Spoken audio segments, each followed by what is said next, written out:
Welcome to my channel. In today's video, we'll show you how to use the PIN feature to verify your Uber ride.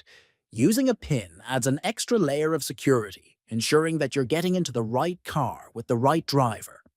Let's get started. First, open the Uber app on your phone. Next, tap the account icon in the bottom right corner. Then, go to Settings. After that, scroll down and select Verify your ride.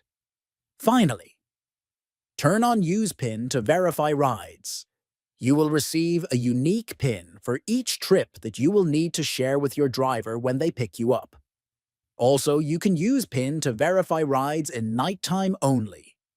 Now you know how to use the PIN feature for ride verification in Uber. If this video helped, be sure to like, comment, and subscribe for more tutorials like this. Thanks for watching and stay safe on your Uber rides.